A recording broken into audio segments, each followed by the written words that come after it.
Assalamualaikum warahmatullahi wabarakatuh.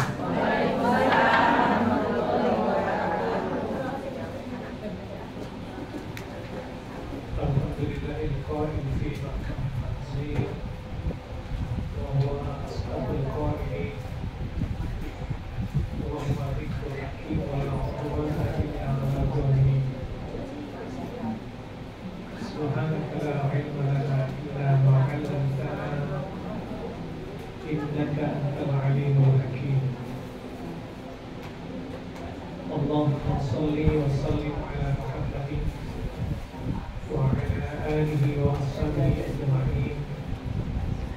Wa ba'du.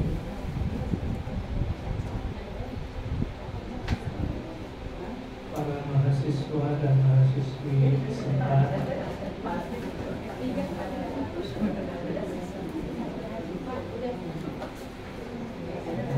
mahasiswi sudah sangat sepuh sekali. Ternyata bapak-bapak yang di depan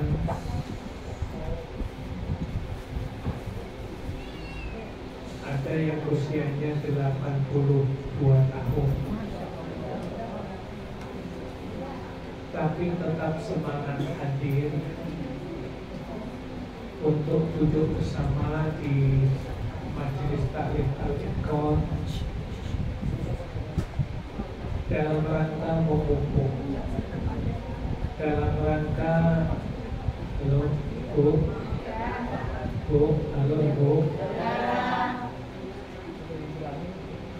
Baik.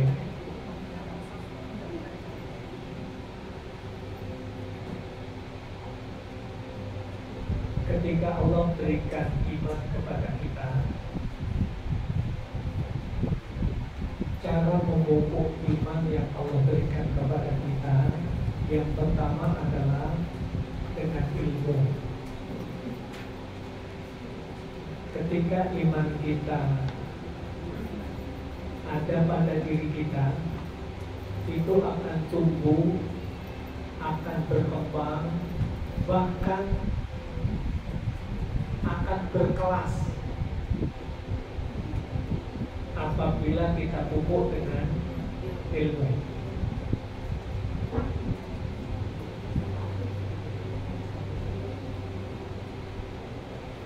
Karena kita tahu ada orang yang mengatakan beriman kepada Allah, yakin terhadap adanya Allah, tetapi dia juga masih membenarkan Tuhan agama lain itu juga Tuhan juga.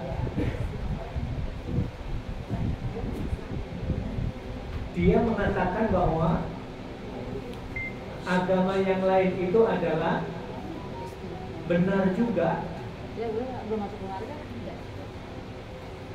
Makanya kemudian yang seperti ini sisi lain Allah berikan iman, tapi di sisi lain karena kurang ilmu maka imannya tidak bisa tegak betul, sampai kemudian masih belum mampu membedakan mana Tuhan, mana yang bukan Tuhan. Justru kemudian semakin seseorang itu tegak di atas imannya, kemudian disebutkan orang itu radikal.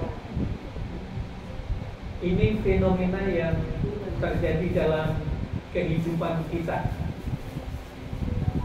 Sementara sederhana sekali, Bu. Dalam Islam kita terus diajarkan kalau seseorang itu beda keyakinan, beda yang disembah, kita diajarkannya lakum dinukum, agamamu yang engkau yakini bahwa Tuhan kamu itu menurut kamu A, silahkan saja Anda yakini. Kalau Anda yakin terhadap itu, tapi saya tidak yakin. Kalau Anda itu menyembah kepada Tuhan yang kau yakini, silahkan saja, itu agamamu. Saya menghargai, saya menghormati.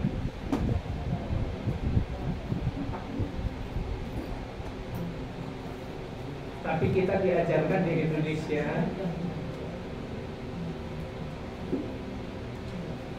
untuk membenarkan semua agama yang ada. Yang di Indonesia ada berapa, Bu? 7. Ada berapa? Yang resmi berapa? 6. Saya masih ingat SD tahun Kan udah tambah Konghucu kan. 80-an. Kan udah tambah Konghucu kan. Coba kita hitung. 1 Nah, Islam, 2 Kristen. Kristen Protestan, 3 Kristen Katolik, 4 Hindu, 5 Buddha, 6 Konghucu. 7 kepercayaan. Raja Wen. Belum diketok palu. Aliran kepercayaan perjuangannya sudah cukup lama, tapi belum. Jadi nanti kalau ada 50 agama, berarti kita libur 50 hari dalam 1 tahun. Kalau hari rayanya 1 hari, berarti 50 hari. Baik. Jadi kita di Indonesia diharuskan untuk meyakini itu adalah agama yang benar di Indonesia. Dalam konteks hukum tetap kita menghargai, kita menghormati. Bahkan kalau ada tetangga kita di depan rumah kita ada yang berangkat ke gereja, bentuk kita menghormatinya, kita menyapa. Bu, mau ke gereja? Iya. Bu, mau ke wihara? Iya. Kita menyapa sekedar basa-basi, tetapi memang menyapanya kita tulus sebagai tetangga. Tidak ada hubungannya dengan keyakinan. Baik, Bapak dan Ibu rahmatullah,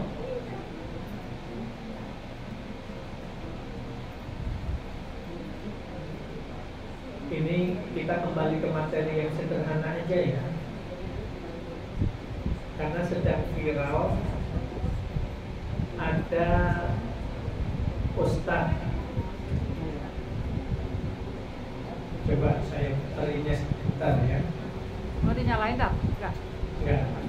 Suaranya aja. Oh, si itu Bajrai. Bukan. Orang mak kayak ini. Siapa ya? Mana Pak?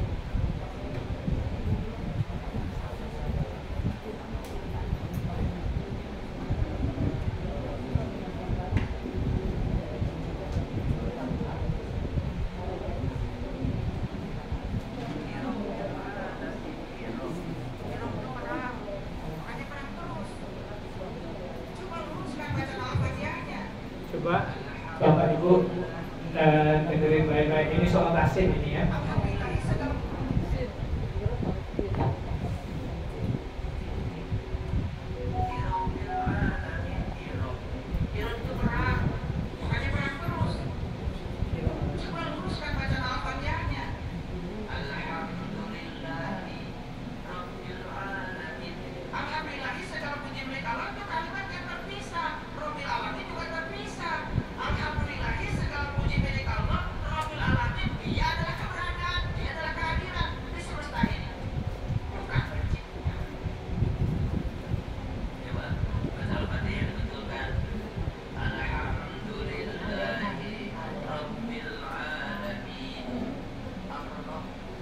Alhamdulillah. Jadi ini ada ustadz Jadi itu benar salah. yang cukup viral, tapi saya ingin sampaikan, Nah, ini ustadz tidak punya ilmu tentang itu. astagfirullah. Gak ngajarin. Ini ustaz juga, tapi sok tahu. Coba perbaiki bacaan Al-Fatihahnya. Alhamdulillahi Rabbil Alamin. Jadi alhamdulillah itu kalimat sendiri, Al-Alamin itu adalah Sendiri. kalimat sendiri. Cari cara bacanya. Bisain. Alhamdulillahi Rabbil Alamin Ar-Rahmanir Rahim. Itu namanya Ustaz Koplak. Sok tahu. Tapi kok dia yakin bener kan ngajarin kayak gitu? Kenapa?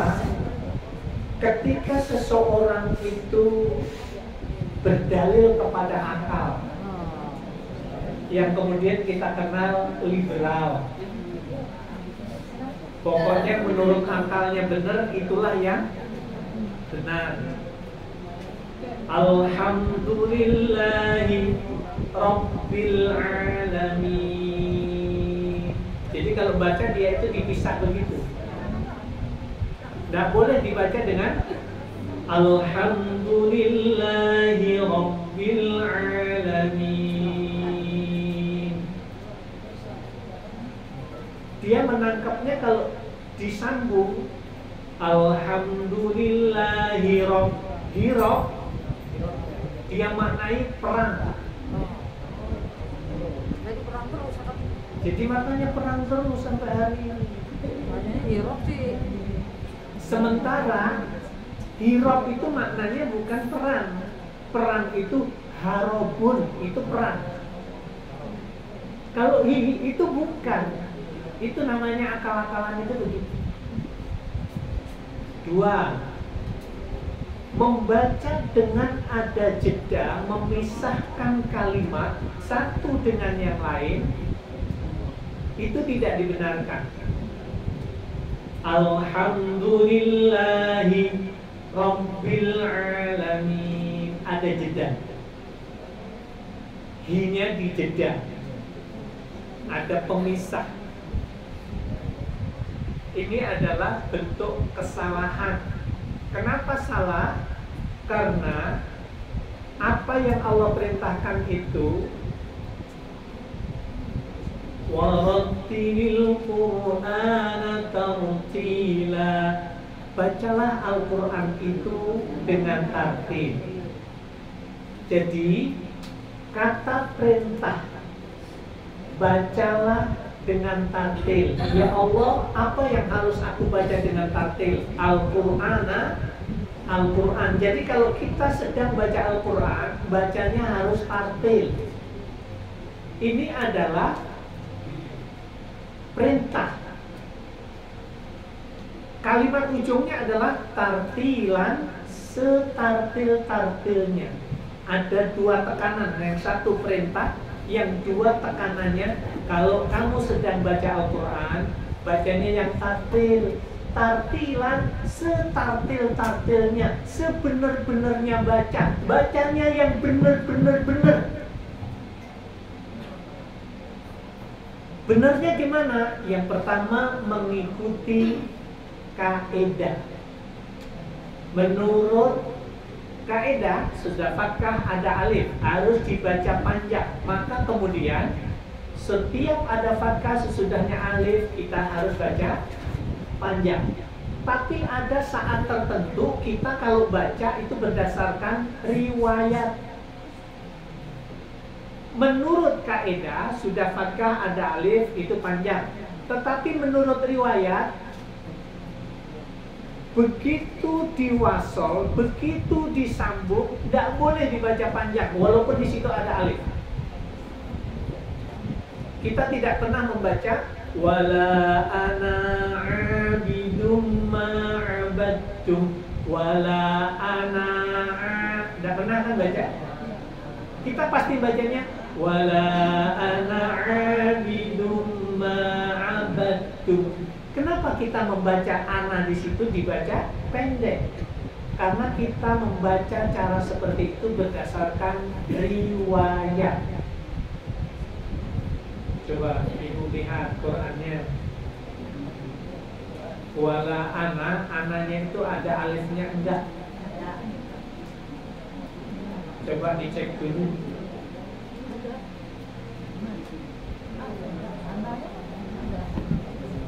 Lakat. Oke.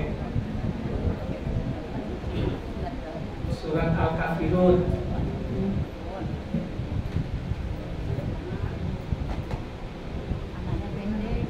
Tapi ada alifnya apa enggak? Gitu maksudnya. Ada alifnya apa enggak? Ada.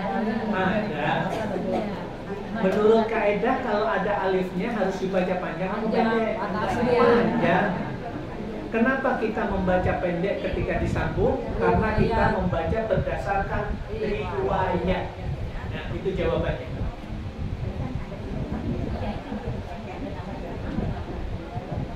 Buletan kalau Quran cetakan Indonesia nggak ada ya? Ya. Jadi Quran Indonesia cetakan Kudus asli yang Indonesia ya, itu nggak ada buletan di atas alif, itu nggak ada. Kalau yang sekarang ada itu adalah cetakan fontnya itu font Madinah tapi dicetaknya di Indonesia oleh penerbit Indonesia, tapi fontnya, tulisannya itu, ngopinya itu dari Madinah.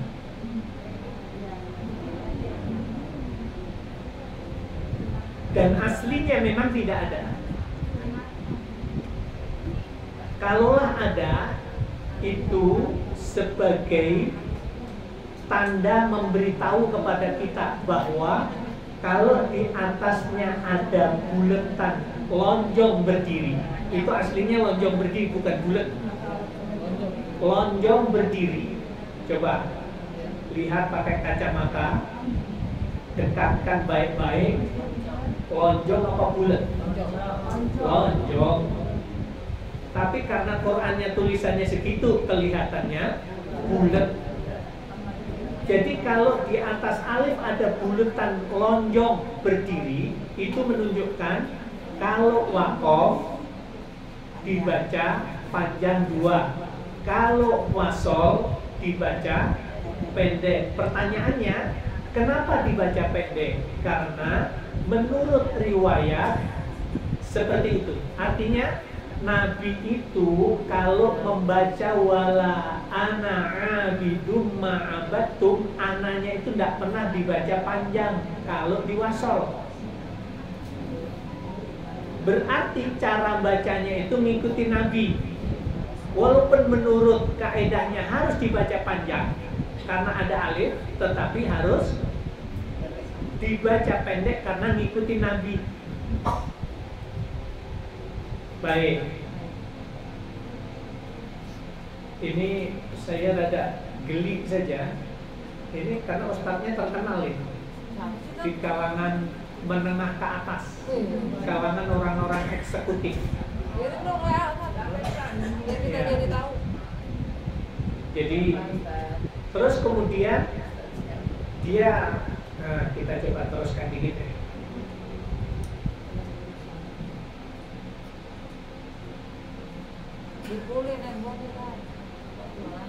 Alhamdulillah, segala puji milik Allah, Rabbil Alamin. Dia adalah keberadaan, dia adalah kehadiran di semesta ini, bukan pencipta. Coba. Jadi dia menyebutkan makna Robbi itu bukan pencipta.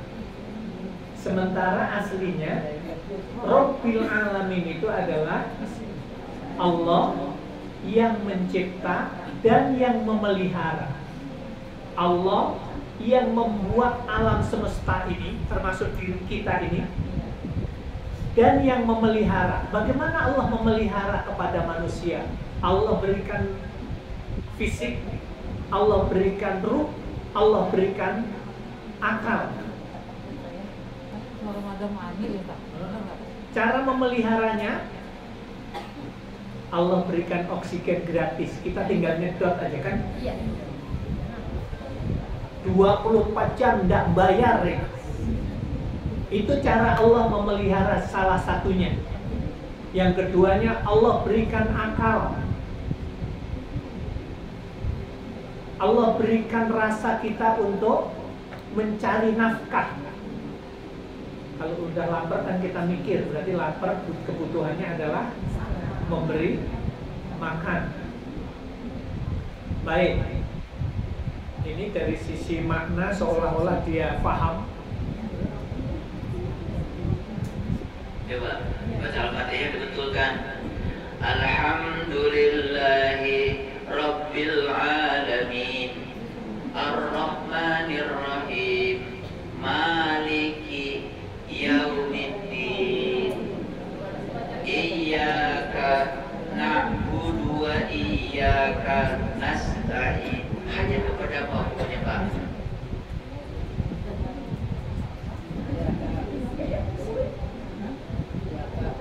Habib di sini kebacanya begitu kan? Biasanya Habib Umar juga begitu kan?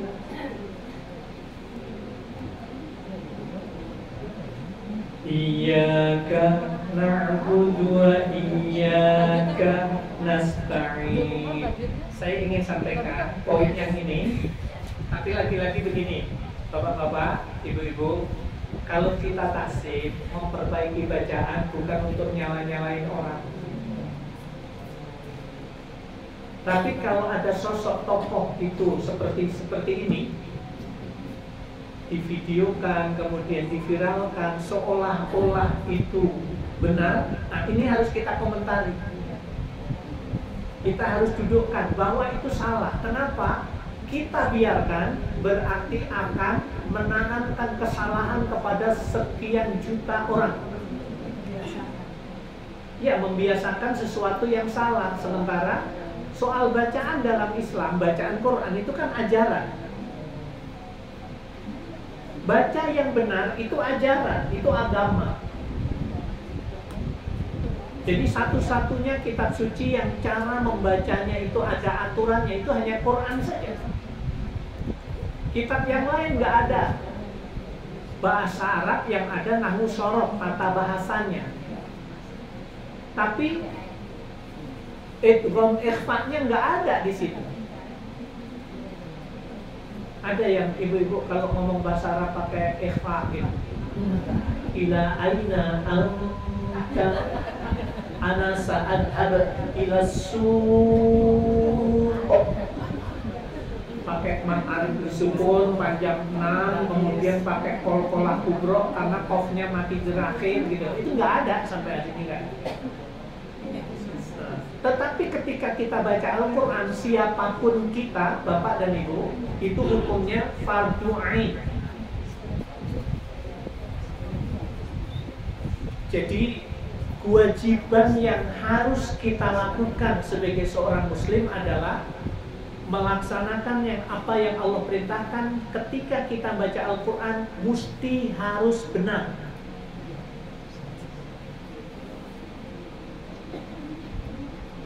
Jadi kalau kemudian bacanya begini, Iyyaka na'budu wa iyyaka nasta'in.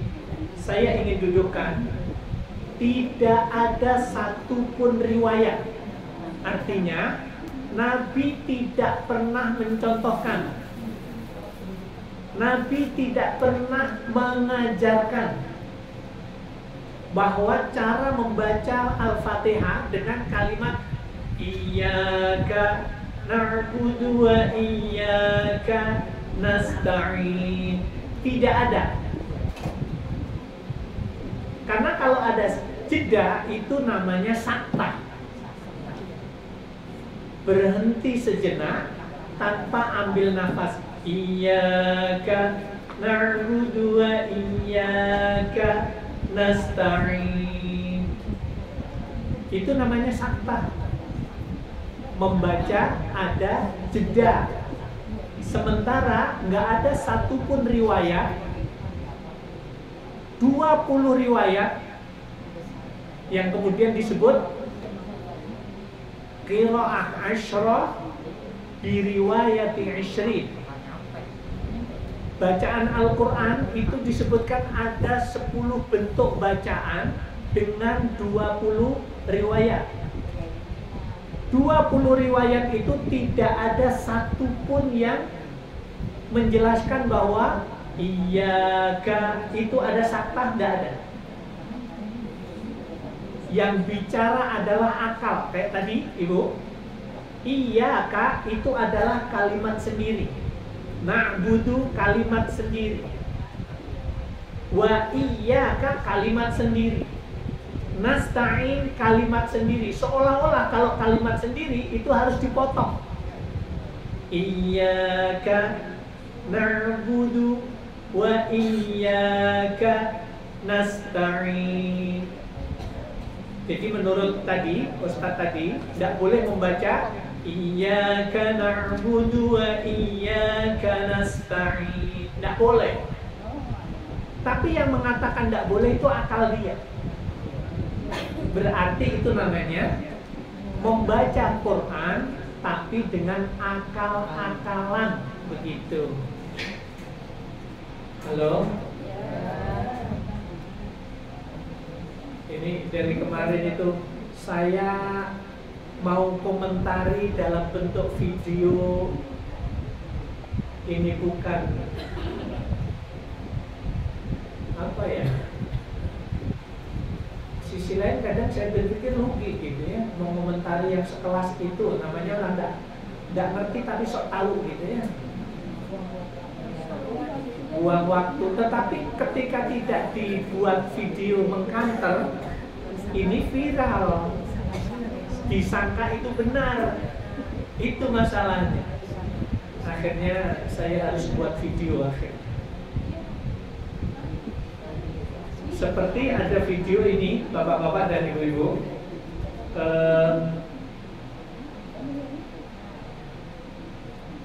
ada Quran yang masuk di Indonesia, kemudian divideokan. Halo? Oh? Oh? Al-Quran masuk di Indonesia, kemudian divideokan, kemudian dikomentari, diviralkan. Kepada kaum muslimin dan muslimat, mohon berhati-hati karena telah masuk Quran yang dari luar yang sengaja dimasukkan di Indonesia untuk menyesatkan masyarakat Indonesia. Sebagaimana Quran berikut ini. Quran ini Quran yang sesat dan menyesatkan. Coba lihatnya. Ya ayyuhalladzina amanu ku anfusakum, coba lihat baik-baik. Ku anfusakum, fa-nya titiknya di bawah. Kemudian ini ada waqala lagi, oh ternyata titiknya satu di atas. Waladina, nah tidak ada titiknya. Ini adalah Quran yang sesat dan menyesatkan. Akhirnya saat itu sudah 4 tahun yang lalu, saya di Madani TV, kemudian di IKI TV, saya komentari, Bapak dan Ibu, ada video yang sedang viral seperti ini, mengatakan bahwa Quran ini adalah Quran yang dimasukkan di Indonesia yang sengaja untuk menyesatkan orang Indonesia. Karena kalau qaf titiknya satu di atas, kalau fa titiknya satu di bawah, kalau waladina itu nun itu enggak ada titiknya. Terus kemudian saya bilang, Bapak Ibu, Quran ini bukan sesat dan menyesatkan. Quran ini benar, kita yang belum benar, ilmunya belum nyampe kepada kita. Jadi kalau Bapak Ibu nanti ketemu mushaf Al-Quran, ada tulisan yang waqala ladzi, fa-nya apa qaf-nya satu titik di atas. Tapi kalau kemudian fa-nya titik di bawah, nun nggak ada titiknya, itu namanya tulisannya itu pakai khot maghribi. Maghribi itu mana, Bu? Pak, maghribi itu mana? Karena susahnya bunyi, maghribi itu Maroko. Maroko itu aslinya maghribi. Karena susah nyebutkannya Maroko.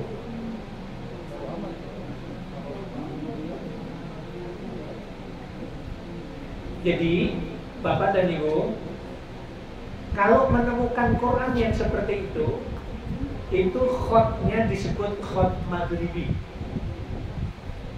Itu benar. Jadi kalau orang Maroko, orang Maghribi, orang Tunisia, itu kalau baca Quran, Qurannya itu ketika kita lihat ada yang beda dengan kita. Beberapa yang membedakan itu tadi, ciri khasnya, kalau fa titiknya 1 di bawah, kalau qaf titiknya 1 di atas. Jadi yang membedakan di atas sama di bawah aja. Kemudian kalau nun waladina, nahnya itu nggak ada titiknya. Nasta'in, innya itu nggak ada titiknya. Dan kemudian perkembangannya, Quran ini dicetak di Madinah. Mushafnya warnanya coklat. Itu yang kemudian disebut khot maghribi. Jadi Ibu, Bapak, nanti kalau ada Quran yang masuk di Indonesia menemukan begitu, jangan kemudian langsung diviralkan. Karena kalau sudah kadung viral ya kayak ini tadi, seolah-olah itu benar, karena dia itu merasa sudah jadi ustadz berkelas, ngisinya di kalangan pejabat, di kalangan orang-orang kaya raya menengah ke atas lah gitu. Akhirnya apa yang dipikirkan itu seolah-olah itu benar, itu masalah. Baik, ini sedang rame. Akhirnya ketemu juga orang-orang yang sok tahu cara bacanya itu.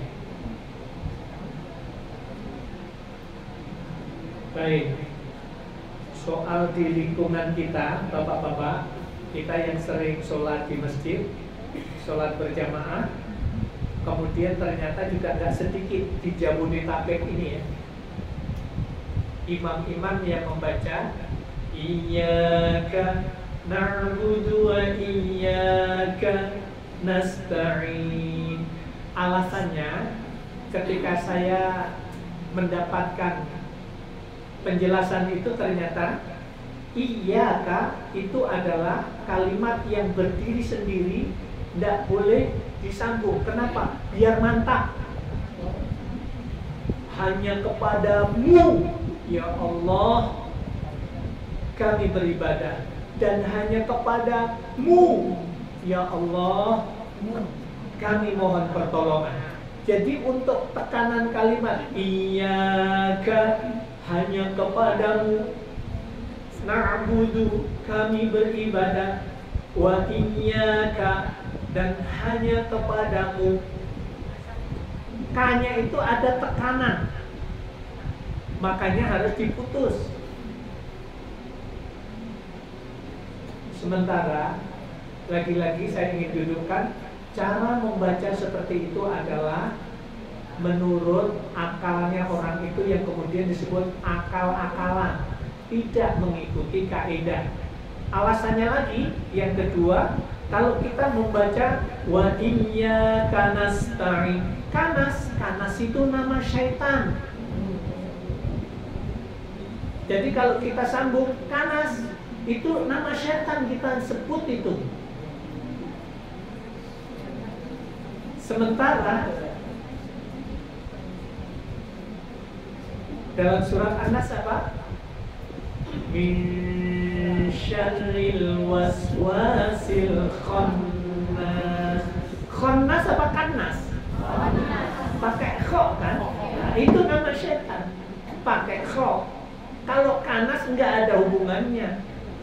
Yang kedua, kalau kalimat itu tersambung, iyyaka na'budu wa iyyaka nasta'in, rangkaian sebuah kata yang tersambung, ketika kita terjemahkan dari awal sampai akhir, itu tidak akan berubah makna. Tidak akan berubah maksudnya. Hanya kepadamu ya Allah kami beribadah, dan hanya kepadamu ya Allah kami mohon pertolongan. Maknanya tetap jelas. Yang ketiga, ketika kita baca dengan nyambung, itu adalah mengikuti riwayat. Kenapa? Karena tidak ada satupun contoh dari Nabi membaca surat Al-Fatihah itu dengan jeda, nggak ada. Kalaulah jeda, jedanya itu adanya di ayat. Gimana caranya? Membaca surat Al-Fatihah itu adabnya adalah ayatan wa maddan. Satu ayat berhenti dipanjangkan, satu ayat berhenti dipanjangkan, satu ayat berhenti dipanjangkan.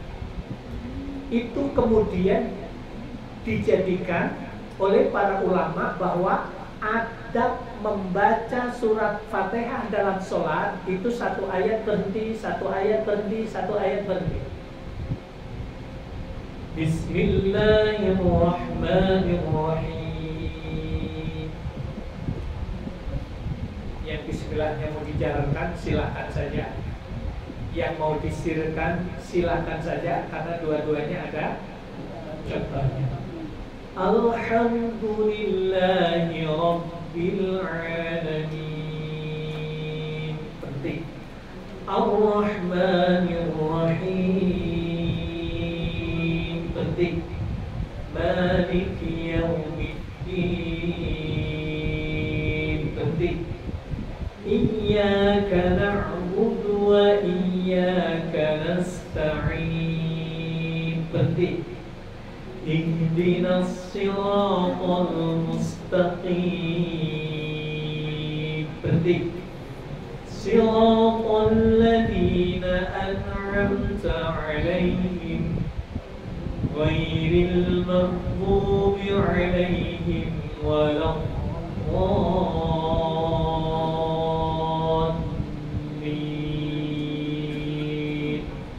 Jadi begitu. Terus pertanyaannya, kalau disambung dalam sholat, kita bacanya disambung, sholatnya sah apa enggak? Sah.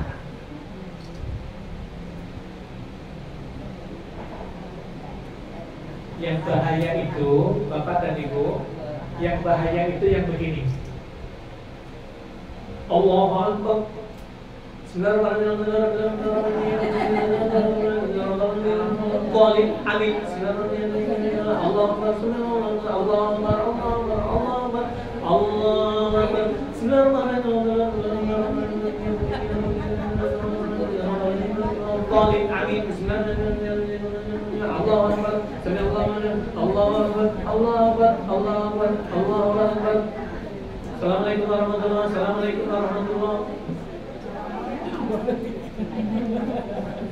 Kalau pertanyaannya sholatnya sah apa tidak?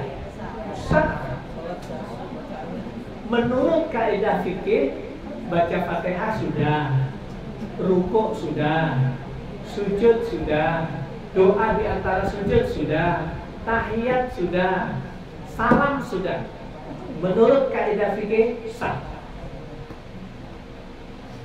Tapi kemudian Bapak dan Ibu, Rasulullah ngasih tahu, wahai sahabatku, maukah kalian saya tunjukkan maling yang paling jahat? Ya Rasulullah, setahu saya maling itu di mana-mana jahat, karena apa yang dilakukan itu adalah kejahatan, ngambil hak orang lain dengan paksa. Maling yang paling jahat itu adalah maling di dalam sholat, kata Nabi. Sahabat mikir juga, maling dalam sholat. Lah orang itu kan lagi sholat, masa maling gimana sih? Kemudian Rasulullah tegaskan, maling yang paling jahat, maling dalam sholat itu adalah orang yang la yatimmu ruku'aha wala sujudaha. Orang yang rukuk dan sujudnya itu tidak tumakninah, itu adalah maling yang paling jahat.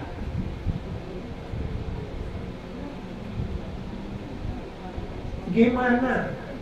Soal haji, perintahnya melalui malaikat Jibril. Puasa melalui malaikat Jibril. Atau yang lain-lain ya, perintah yang lain dalam Al-Quran itu adalah melalui malaikat Jibril. Khusus sholat, Rasulullah menerima langsung menghadap kepada Allah, dan itu tidak melalui malaikat Jibril. Langsung, artinya apa? Sholat itu adalah ibadah yang sangat istimewa, yang kemudian didudukkan kafir tidaknya seseorang itu letaknya pada sholat. Tidak sholat, otomatis.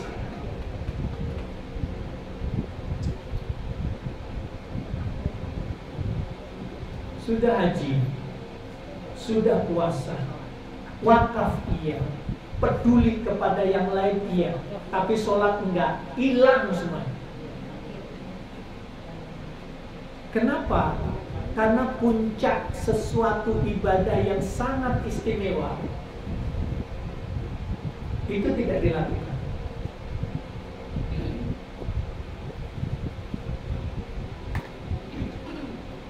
Halo?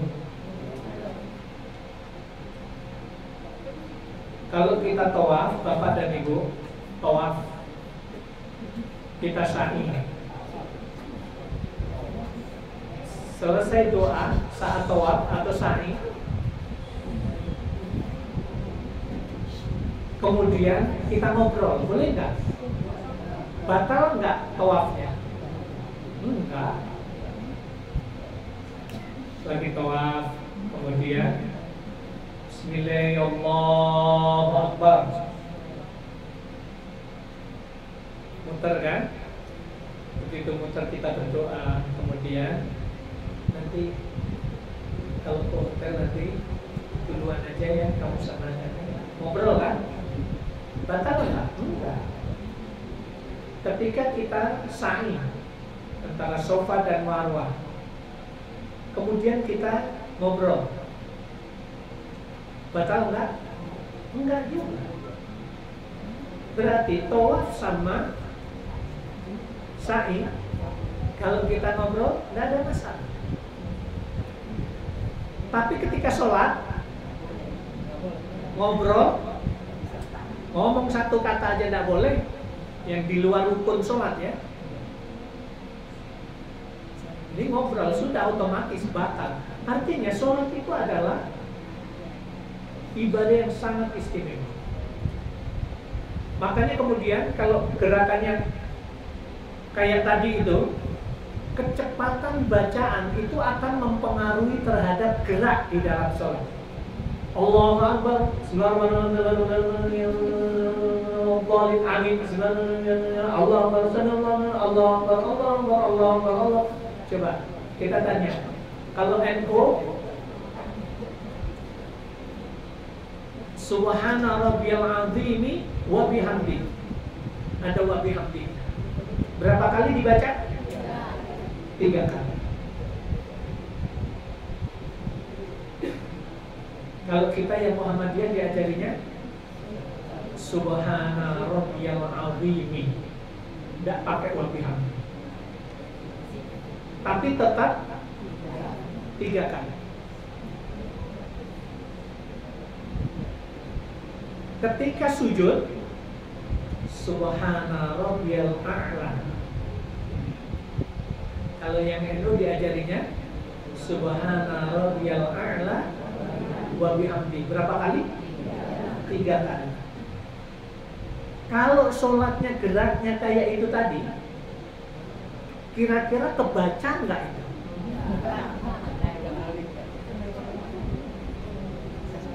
Allah Akbar su, Allah Akbar su, Allah Akbar, Allah Akbar su, Allah Akbar, Allah Akbar. Dapat supnya doang. Sup, rob, sup, rob, sup. Nggak sempet baca Subhana Rabbiyal Azim, nggak sempet, apalagi 3 kali. Yang sampai hari ini masih berlanjut. Cara sholat seperti itu bahkan disebutkan Pak Kiai. Ini yang di Blitar ya, Blitar, Kediri, Malang, Jombang, Jawa Timuran ya. Tapi ternyata di Jabodetabek ada juga. Kenapa? Karena alumni dari sana juga.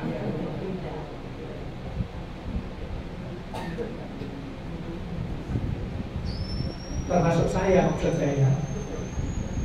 Dulu saya tahun 88, 89, tahun 90 itu menjadi imam favorit.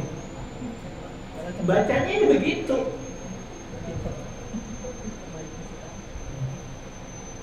Tapi kemudian begitu kita tahu, Bapak dan Ibu, ternyata orang yang tidak tomaknina itu adalah maling yang paling jahat. Kalau kita itu punya harta, kemudian dimaling, kita sakit hati sama maling, ternyata ketika kita tidak tomakninah dalam sholat, kita melebihi maling itu sendiri. Halo. Jadi Bapak dan Ibu, nikmati baik-baik ketika kita itu melakukan ibadah sholat. Bacaannya jangan ngarang-ngarang kayak yang ada di handphone ini. Saya mendengarkan bacaan seperti ini tahun 87 di TVRI.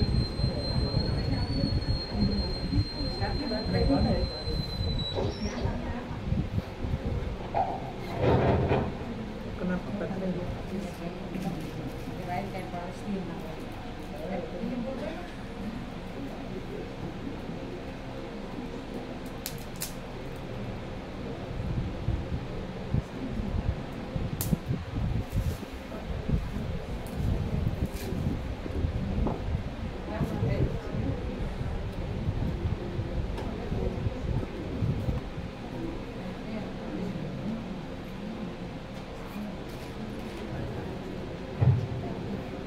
Baik.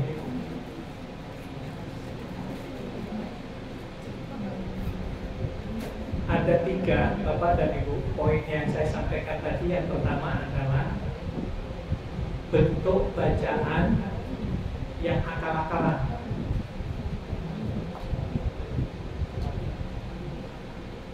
Yang kedua, memaknai sebuah kata untuk menentukan sebagai bentuk bacaan. Seolah-olah kalau iyyaka satu kata, wa iyyaka berdiri lagi satu kata, kemudian itu harus dipisah sampai bentuk bacaannya pun harus dipisah. Itu adalah bentuk kesalahan. Kenapa? Karena tidak ada satupun riwayat yang menjelaskan bahwa cara bacanya seperti itu, tidak ada. Yang ketiga, ketika membaca Al-Quran, khususnya baca Al-Fatihah, beda dengan baca Quran yang lain, dalam bentuk murojaah akan berbeda. Kalau murojaah, ini Bapak dan Ibu, kalau ada orang duduk atau anak kita, cucu kita duduk di pojokan kemudian baca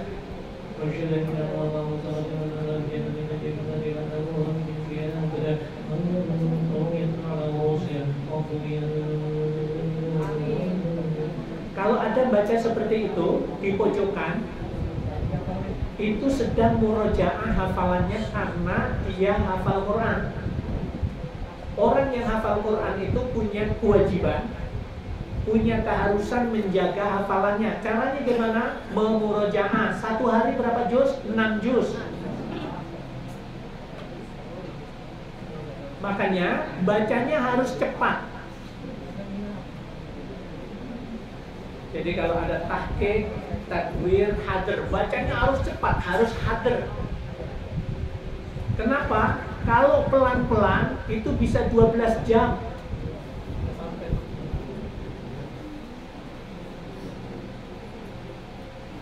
Tapi kalau bacanya itu dengan cepat, untuk apa? Karena kepentingannya agar memorinya nggak hilang, hafalannya nggak hilang. Makanya dia ketika murojaah pasti cepat. Gimana Pak dengan tajwidnya?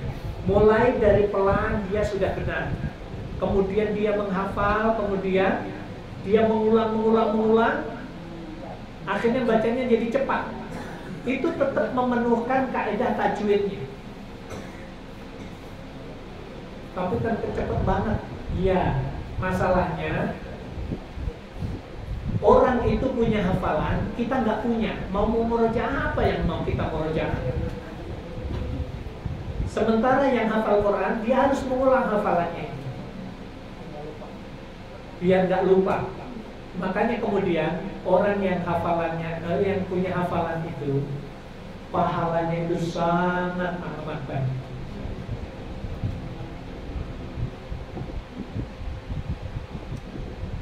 Ini adalah sesuatu tentu saja yang sangat luar biasa. Kalau kita merasa, Bapak dan Ibu merasa kita terlambat gitu ya, hasunglah, motivasilah anak cucu kita, cucu-cucu kita. Mulai dari sekarang kita siapkan. Jadi alhamdulillah saya Syarifah berapa cucu? Dua. Saya itu kecepatan semuanya. Anak 11, cucu 6. Tak saya susul. Usia, susah nyusulnya.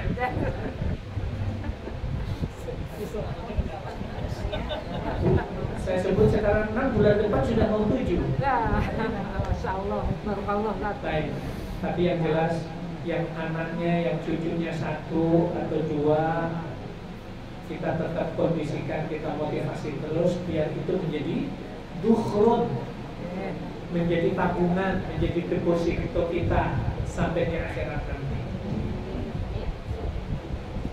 Walaupun itu nanti kewajiban bagi anak kita untuk mendidiknya, kita tetap berperan sebagai nenek, sebagai kakek, ambil bagian untuk mengasuh, mendukung, memotivasi. Semoga benar-benar nanti ke depan menjadi ahlul Quran.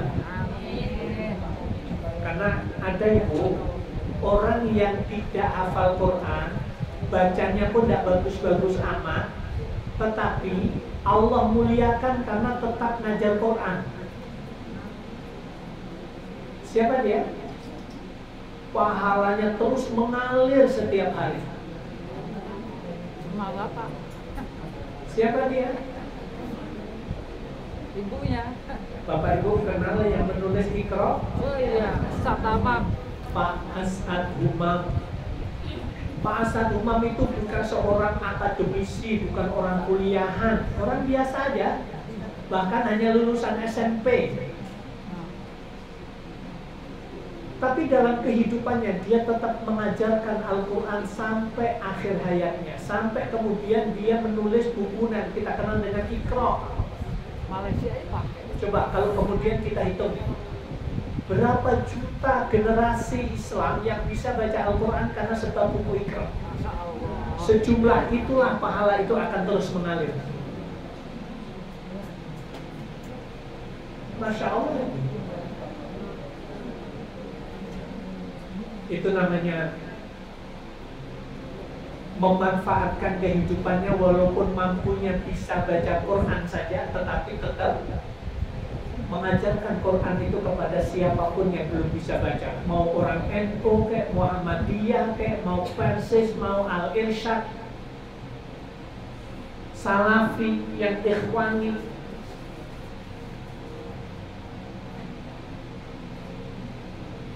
kita nggak usah kejebak Bapak dan Ibu dengan yang siapa yang komentari Palestina itu Syiah. Hamas itu Syiah. Masa Ari betul. Siapa itu? Si Badre. Badre ya. Nggak tahu itu ilmunya dari mana, saya nggak tahu juga.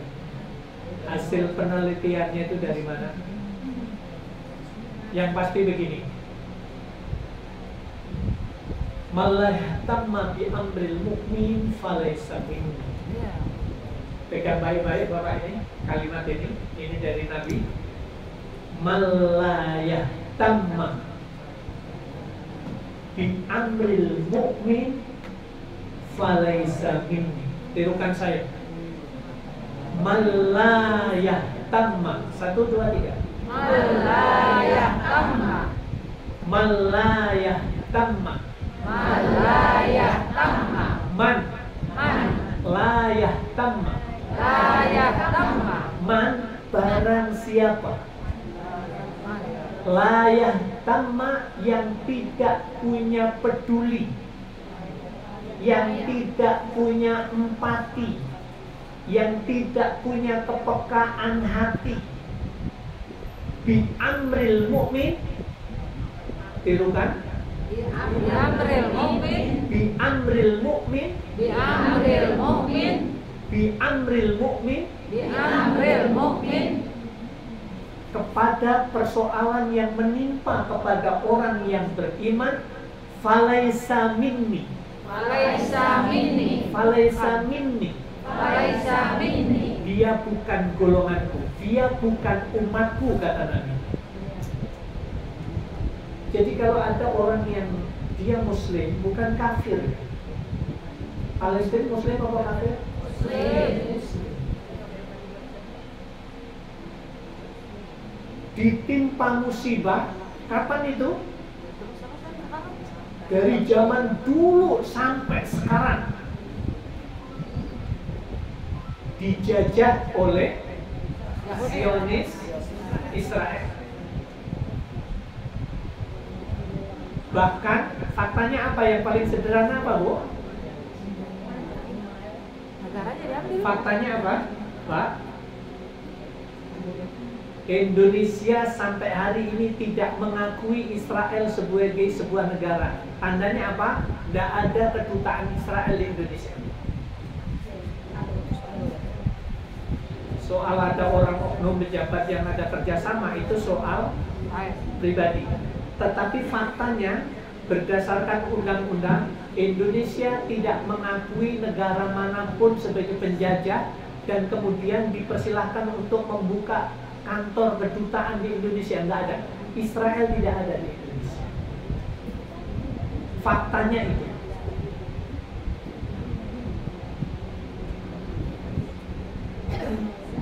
Kenapa? Karena Indonesia tetap mendudukkan Israel adalah negara penjajah. Kalaulah kemarin kemudian ada selebaran yang disebar ya, agar masyarakat Muslim Palestina yang ada di Gaza Utara untuk pindah ke wilayah selatan. 1.500.000 supaya bergerak ke selatan. Ada selebaran yang disebar oleh Israel melalui pesawat. Karena kalau tidak akan dibumi hanguskan. Ini negara loh, bukan negara Israel. Ya tapi kan Hamas duluan yang memulai. Gimana ketika kita ngomentari Bung Tomo? Itu ceritanya sama dengan Bung Tomo di Surabaya. Disebar selebaran agar warga Indonesia itu mengakui. Warga Bandung khususnya ya. Akhirnya di selebaran dibagikan, disebar melalui pesawat. Bung Tomo lah yang mengomandoi dengan mengucapkan takbir, Allahu Akbar. Allahu Akbar, Allahu Akbar, dilawan dan kemudian kalah itu. Belanda kalah. Ya logikanya tidak ketemu, senjatanya cuma berapa biji, sementara di sana. Makanya kemudian ketika ya pro kontra biasalah ya, tapi kita sebagai orang yang mengaku sebagai seorang Muslim, kita tetap harus melihat saudara kita yang di sana sedang dibombardir, sedang dibantai. Maka tugas kita Bapak dan Ibu adalah, kalaulah kita tidak mau bantu, kalaulah harta kita tidak bisa mengalir untuk membantu saudara kita, jangan pernah berkomentar bahwa saudara kita itu manusia sesat yang perlu taubat. Jangan.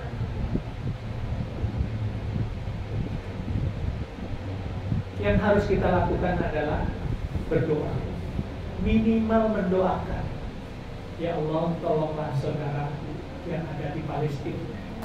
Doa kita ini Bapak dan Ibu nanti akan menjadi hujah di hadapan Allah, akan menjadi pembela di padang mahsyar bahwa kita termasuk umat Nabi Muhammad.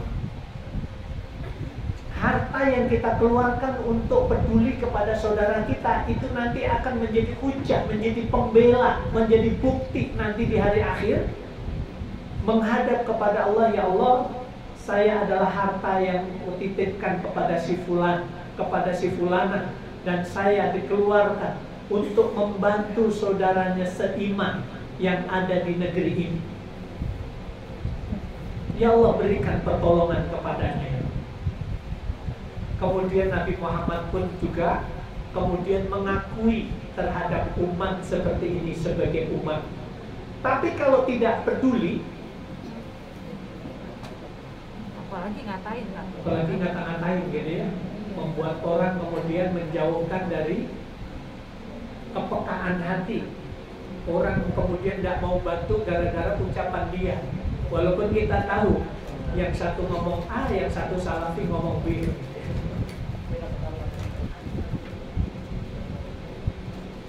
Ini bukan beda pendapat lagi. Siapa? Dokter siapa? Firanda. Safiranda. Dia udah lemas kan? Ustaz Firanda memang sudah berapa kali ya, setiap ke Timur Tengah saat Allah yarhamu syuhada ada, itu beberapa kali dikumpulkan, ditemuin yang S3, S2, S1 kumpulkan, ketika umroh gitu dikumpulkan, kemudian diajak bincang-bincang tentang pola program dakwah di Indonesia sebelum beliau pulang ke Indonesia. Jadi Columbusnya udah lama sebenarnya. Makanya rada beda ya. Kenapa? Karena banyak informasi yang sudah diberikan sehingga punya gaya beda. Tapi kalau kemudian yang satunya ini ya surga itu milik saya, itu memang beda. Itu seks film sih. Wallahu a'lam. Baik, jadi saya kembalikan lagi Bapak dan Ibu, kepekaan hati, kepedulian itu ketika hilang pada diri seseorang, maka saat itulah sebenarnya tanda sebagai umat Nabi Muhammad itu hilang. Kalau Rasulullah katakan falaisa minni, dia bukan golonganku, artinya apa? Dia bukan umatku. Dia hanya orang Islam yang ngaku-ngaku sebagai umatku, tapi hakikatnya dia bukan umat. Kenapa? Karena tidak benar peduli terhadap apa yang menimpa kepada saudaranya sendiri. Baik, coba tolong dibuka surat Muhammad yang terakhir sekarang.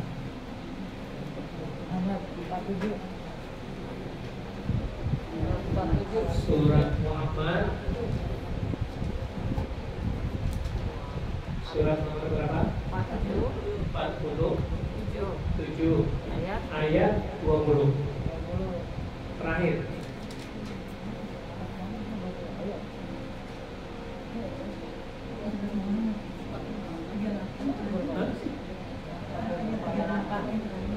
Terakhir 38. Coba yang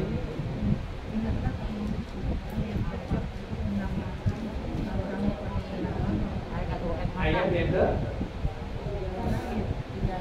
yang terakhir 38. Oke. Baca kenceng lah. أنتم هؤلاء تدعون لتنفقوا في سبيل الله فمنكم من يبخل فإنما يبخل عن نفسه والله الغني وأنتم الفقراء وإن تتولوا يستبدل قوما غيركم ثم لا يكونوا أمثالكم. Na'udzubillah min dzalik. Semoga kita tidak masuk di ayat itu. Ha antum haula, kalian semuanya diseru untuk menginfakkan sebagian rezeki yang Allah titipkan kepada kalian untuk berjuang di jalan Allah. Faminkum may yabkhal, tetapi di antara kalian adalah orang-orang yang pelit. Fa innama yabkhalu an nafsi, barang siapa yang pelit, barang siapa yang kikir, barang siapa yang tidak punya empati, barang siapa yang tidak peduli, hakikatnya dia kikir, dia pelit, tidak peduli terhadap dirinya sendiri. Wallahul ghaniyyu, Allah Maha Kaya. Kalaulah semua manusia di dunia ini tidak mau beribadah kepada Allah, Allah tetap Maha Kaya. Kalaulah seluruh dunia ini beribadah kepada Allah, tidak ada yang menyembah kepada selain Allah, Allah tidak akan tambah kekayaannya, tetap Maha Kaya. Wa antumul fuqara. Bapak, Ibu, Allah menyebutkan kalian semuanya adalah orang-orang yang fakir. Kita ini adalah orang-orang yang fakir.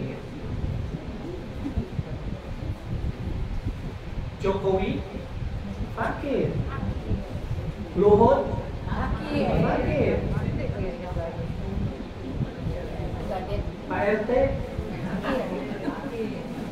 Nah, ini makna fakir ini saya ingin dudukkan. Fakir itu, bapak-bapak dan ibu-ibu, orang yang menggantungkan dirinya kepada Allah, yang bergantung kepada Allah, itu adalah orang yang coba pertanyaannya, siapa di antara kita yang tidak bergantung kepada Allah? Bisa. Dulu kan pernah kita praktekkan pencet hidung. Masih ingat? Iya. Pencet hidung 5 menit, jangan ambil napas. Sesek dada kita. Hah? Pusing kita langsung. Kenapa? Karena oksigen tidak tertransfer ke otak.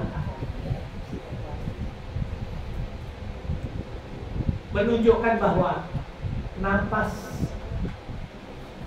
yang keluar masuk itu menunjukkan bahwa Allah gerakkan kita untuk menghirup oksigen. Berarti oksigen adalah kebutuhan hidup kita, dan itu milik Allah. Kita bergantung kepada Allah. Coba kalau bayar berapa? Satu tabung berapa, Pak?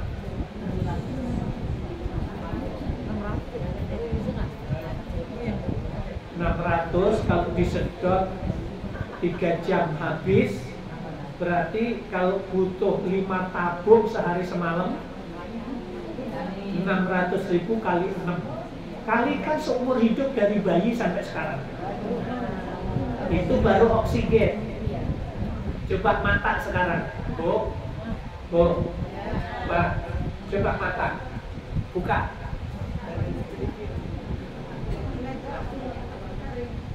Tahan 1 menit saja.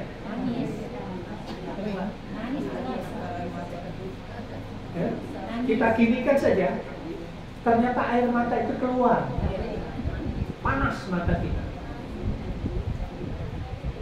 Ternyata kedipnya mata itu adalah ketergantungan kita kepada Allah Subhanahu wa Ta'ala. Kita butuh kedip mata kita, tidak kedip saja bermasalah. Berarti benar, Allahus Shomad, Allah tempat bergantung. Coba Bapak Ibu sekarang tahan napas, jangan sampai jantung berdenyut 2 menit saja. 12.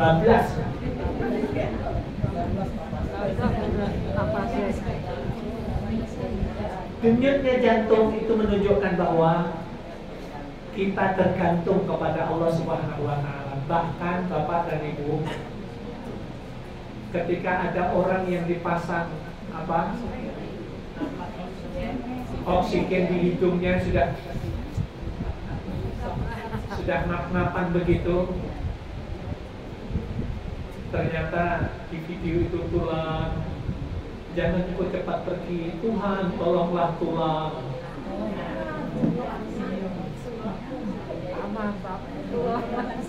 Videonya Oppo. Ya. Dia masih nyebut Tuhan juga, walaupun yang ngasih nafas itu bukan Tuhan yang disebut itu. Tapi itu menunjukkan bahwa orang itu tergantung kepada, bahkan Bapak dan Ibu ketika sudah meninggal dunia, orang tetap bergantung kepada kasih sayang Allah, sehingga kehadiran orang yang mendoakan, orang yang mensolatkan, orang yang takziah, melakukan sholat, sholat jenazah, apa ya doanya? Allah maghfir lahu warhamhu wa'afi wa'fu'anhu wa la taftina ba'dahu wa'afina walahu wa'akrim nuzulahu. Ya Allah ya Rabb, ampunkan dosanya ya. Ya Allah ya Rabb, berilah kasih sayangmu untuknya. Poinnya cuma 2 itu. Walaupun kalimatnya dibolak-balik. Halo. Doa yang kita panjatkan itu menunjukkan bahwa orang ini tetap bergantung kepada kasih sayang dan ampunan dari Allah, bahwa dia butuh. Bahkan Bapak Ibu sudah di padang mahsyar, di hari kebangkitan nanti, saat itulah kemudian orang itu butuh terhadap Allah Subhanahu wa Ta'ala. Artinya apa? Orang itu sampai kapanpun tetap fakir, butuh kepada Allah Subhanahu wa Ta'ala. Hanya Bapak dan Ibu, ayat tadi wa antumul fuqara, kalian semuanya adalah orang-orang yang fakir, saya yang kaya. Wa in tatawallau, kalau engkau berpaling, saya suruh, kata Allah, saya suruh untuk menginfakkan sebagian hartanya untuk berjuang di jalan Allah. Saya suruh menginfakkan sebagian hartanya untuk ambil bagian di dalam, punya empati, punya peduli kepada saudaranya seiman yang berjuang di jalan Allah. Kata Allah, fastabdil qauman ghairakum. Kalau kamu pelit, kalau kamu kikir, kalau kamu tidak peduli, maka kalian saya anggap tidak ada. Saya akan ganti dengan kaum yang lebih baik daripada kalian. Adanya kalian sama dengan tidak ada. Generasi yang akan datang lebih baik daripada kalian. Nauzubillah dari Bapak dan Ibu, saya dapatkan ilmu tentang penjelasan itu tahun 92 ketika Bosnia Herzegovina diserang oleh Serbia. Saya ingat saat itu saya paling kencang sekali itu demo di DPR.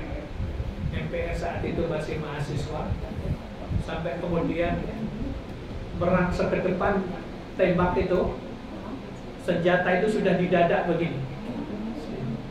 Kamu maju, saya tembak. Tembak aja. Maju selangkah, saya tembak kamu. Ayo, tembak sekarang. Seru sekali. Nekatnya luar biasa, saya. Ini yang tidak perang ya. Saya pikir saudara kita di Palestina itu lebih dari itu. Karena itu adalah pembasmian suku sebenarnya, pembasmian etnis. Di Bosnia juga sama. Kita lacak dari sejarahnya memang begitu, akan terulang terus. Serbia adalah kerajaan Kristen yang membumi hanguskan negara-negara Islam di sekeliling. Sampai kemudian tahun 90-an, tahun 91 meletus lagi. Orang Islam di Eropa, di Bosnia harus dihabisi. Setiap yang hamil dibunuh, anaknya dikeluarkan dari perut ibunya dan kemudian dipotong leher. Itu foto-fotonya. Kebetulan saat itu saya sempat ketemu dengan Elizet Begovic, presiden Bosnia. Dibawakan foto-fotonya ini loh. Seorang wanita ditelentangkan di tengah jalan, diperkosa oleh 20 tentara Serbia bergantian, dan selesai diperkosa dia dibunuh. Itu kejadian seperti itu, dan itu berjalan 3 tahun saat. Nah, saat itu kemudian Ustaz Allahyarham Ustaz Zain Abdul Wahab terbang juga ke Bosnia. Dan kemudian ketika kembali, beliau menyampaikan tentang ayat ini. Kalau orang itu tidak peduli, maka dia bukan umat Nabi Muhammad. Kalau orang itu tidak peduli, dalam ayat itu disebutkan Allah akan ganti orang itu, umat itu, dengan kaum yang lain yang lebih baik daripada kaum itu. Dan kemudian hadirnya kaum yang akan datang lebih baik daripada kaum itu. Jadi naudzubillah min dzalik. Alhamdulillah selama ini Bapak dan Ibu, seberapapun yang kita mampu, terus kita coba sisihkan untuk ambil bagian di dalam berjuang di jalan Allah, untuk pondok, beras untuk ngasih makan santri yang sedang hafalan, atau untuk dakwah di pedalaman untuk dakwah. Nah, sekarang ketika dihadapkan semampu yang kita ada, kalaulah nggak ada beneran, jangan lupa doa yang kita panjatkan kepada Allah untuk saudara kita di Palestina, untuk saudara-saudara kita yang berjuang di wilayah yang lain, itu menjadi hujah. Nanti di hari akhir itulah yang menjadi dalil. Jadi lawyer datang mengadu kepada Allah, ya Allah ya Rabb, dulu hambamu ini saat tidak engkau berikan rezeki, dia memohon kepadamu ya Allah untuk engkau memberikan pertolongan kepada saudaranya yang ada di Palestina. Ya Allah, berikan syafaat, berikan pertolongan ya Allah kepada hambamu. Doa yang kita panjatkan itu akan hadir memberikan hujah, memberikan pembelaan kepada kita. Harta yang kita titipkan juga seperti itu. Jadi Allah tidak akan tanya kamu dulu ngeluarin uang apa enggak. Bukan soal itunya, banyak apa sedikit. Bukan soal banyak atau sedikit, tapi rasa empati, rasa peduli, rasa kepekaan hati kita. Walaupun yang ikut berjuang itu doa kita, itu adalah bagian yang dihasut, yang diminta oleh Allah dalam kehidupan kita. Halo? Baik, Bapak dan Ibu jamaah rahmatullah, itu barangkali poin yang bisa saya sampaikan dalam kesempatan ini. Mudah-mudahan ini menjadi renungan, menjadi motivasi untuk kita. Jadi poin yang pertama tentang surat Al-Fatihah tadi, Yang kedua tentang empati, kepekaan kita, kepedulian kita kepada saudara-saudara seiman yang selama ini sudah berjalan. Bapak dan Ibu jangan pernah bosan, jangan pernah berhenti. Yang untuk pondok, untuk masjid, soal 1.000, 2.000, 3.000 itu soal lain. Kalau nggak ada doa kita, diemnya ibu ketika di WA, di grup katakan Anda ikut, itu bukan berarti bapak dan ibu itu tidak peduli. Mungkin saat itu nggak ada rezeki, nggak ikut saat itu, tetapi doanya yang ikut.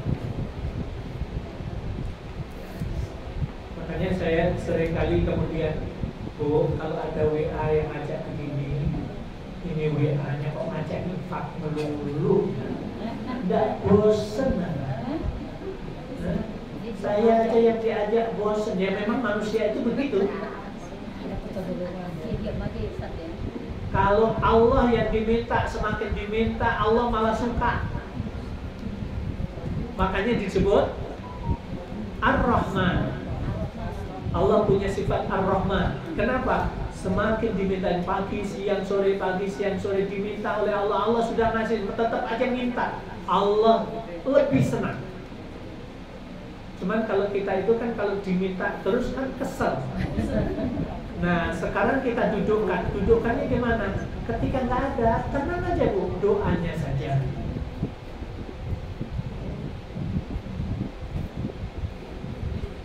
Sampai satu saat, Ustaz minta melulu. Saya itu infaknya ke yang lain juga banyak. Tapi Ustaz jangan minta melulu kayak begini. Ini jadi ada sesuatu yang lucu ya. Wallahu a'lam. Tapi mudah-mudahan ibu-ibu, karena kita ngaji terus dan terima kasih Pak Haji terus ambil bagian untuk majelis taklim Al-Iqon, untuk baik untuk kemanusiaan, untuk perjuangan, untuk dakwah. Apalagi sekarang cuma seberapa sih sebenarnya kalau kita kirim ke Palestina gitu ya. Tetapi itulah bagian yang nanti akan menjadi hujah, menjadi pembela kepada kita sendiri ketika nanti di hari akhir. Yang kedua, poin yang paling penting Bapak dan Ibu, kita tidak masuk insya Allah menjadi kaum yang diganti oleh Allah, adanya kita dianggap tidak ada. Kita tidak akan masuk wilayah itu. Di surat Muhammad yang terakhir tadi 38. Baik, kurang dan lebihnya saya mohon maaf yang sebesar-besarnya. Mudah-mudahan Bapak dan Ibu terus diberikan kesehatan, diberikan keberkahan rezeki, keberkahan dalam kehidupan keluarganya, dan semoga Allah jadikan lebih baik ibadahnya dan amal solehnya. Kurang dan lebihnya mohon maaf. Subhanakallahumma wa bihamdika, asyhadu an la ilaha illa anta, astaghfiruka wa atubu ilaik. Assalamualaikum warahmatullahi wabarakatuh.